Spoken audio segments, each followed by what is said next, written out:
Колеги, Colleagues, we are going to continue our working day. The floor is given to Colonel Andriy Lysenko with the latest information from the ATO sites. Good afternoon, esteemed colleagues. Yesterday, on April 19, as a result of the combats, neither of the Ukrainian military guys was killed nor wounded. Generally speaking, the situation in the ATO zone is rather calm. Several episodes or fragments of violation of the ceasefire decreased on the part of the enemy. If we're talking about the artillery and the armored vehicles, use of them by our enemies has not been registered. At the same time, in the Donetsk region, there were 5 shellings using the 120 millimeter mortar launchers, but because owing to the courage and the professionals of our guys, we didn't have any losses. The most severe confrontation in the ATO zone is as follows: Mariupol direction Shirokino, Donetsk direction the Donetsk outskirts, Opitno-Petsky, Krasnogorinka, and in Lugansk direction Popasna. In addition to that, the enemy carries out a very active aerial reconnaissance. According to the State Border Guard Service, yesterday within the Donetsk region, they registered 17 flights of the UAVs. Ukraine closely cooperates with international observers within the GCCC. The Ukrainian party, together with the Special Monitoring Mission of OSCE, decided to organize an additional Ukrainian checkpoint in the village of Pitsky near Donetsk. Also, there was an initiative, Ukrainian initiative, in order to install the web cameras in Avdiivka. Also, the Russian at the same time arms the rebels and increase the occupation contingent in Donbass. Through the checkpoint of Zhansky from territory of RF towards the Baltsevo, they registered 50 military trucks Ural and 20 armored infantry vehicles with the personnel. Through the railroad station Dovzhansky and Sverdlovsk Lugansk region, from the territory of Russia, there was a train, around 40 cars, with the military equipment covered with the camouflage cover. The residents of the liberated Donbass would like to live in the independent Ukraine. In Arteminsk, which is only 20 kilometers away from the line of contact, there was a concert organized under the motto "Ukraine is single Ukraine."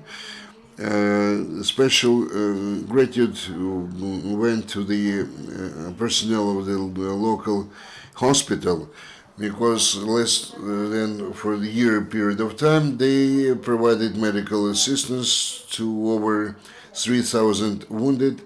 Almost half of those are the civilians from the Donetsk region. Ukrainian law enforcement agencies systematically confiscate illegal armaments in the ATO zone.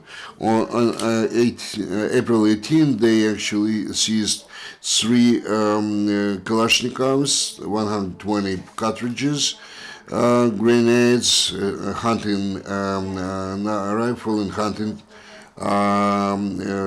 knife. One of those was the citizens of Russia, who is wanted for the criminal was the crime committed. Ukrainian border guards tried to anticipate the attempts of illegal import of money from the occupied territory. They seized about 1 million hryvnia in cash there. According to the driver, 150 banknotes parcels he received from an unknown lady in Snizhne, and had to deliver this money to Zaporizhia. May I remind you that at the same checkpoint, our law enforcement guys repeatedly confiscated money there. There's a rotation of our law enforcers and to Rivne around 100 of servicemen came back from the ATO zone.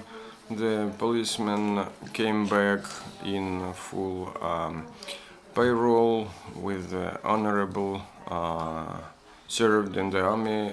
Now another history of one of the next Ukrainian heroes, Captain Alexander Popov. Before ATO worked as a mark shader at the mining enterprises in Pavlograd, and his colleagues mentioned that Sashko, he was in a great favor as a great miner and is a very good fellow mate. When Russia and its combatants entered Donbass, Alexander became the aviation correction of fire in Krivbas battalion.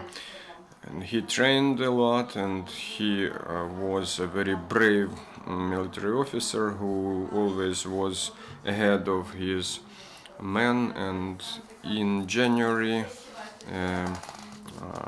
enemy shell killed the Patriot, and for his bravery, Alexander Popov was awarded by order of Bogdan Khmelnytsky of 3rd grade, and he was assigned the captain military rank. Alexander is honored by naming one of the street, his Ternivka, at Dnipropetrovsk region, and the memory table was installed at the school where he studied. Any questions? No more questions. Thank you, Andriy, and see you tomorrow.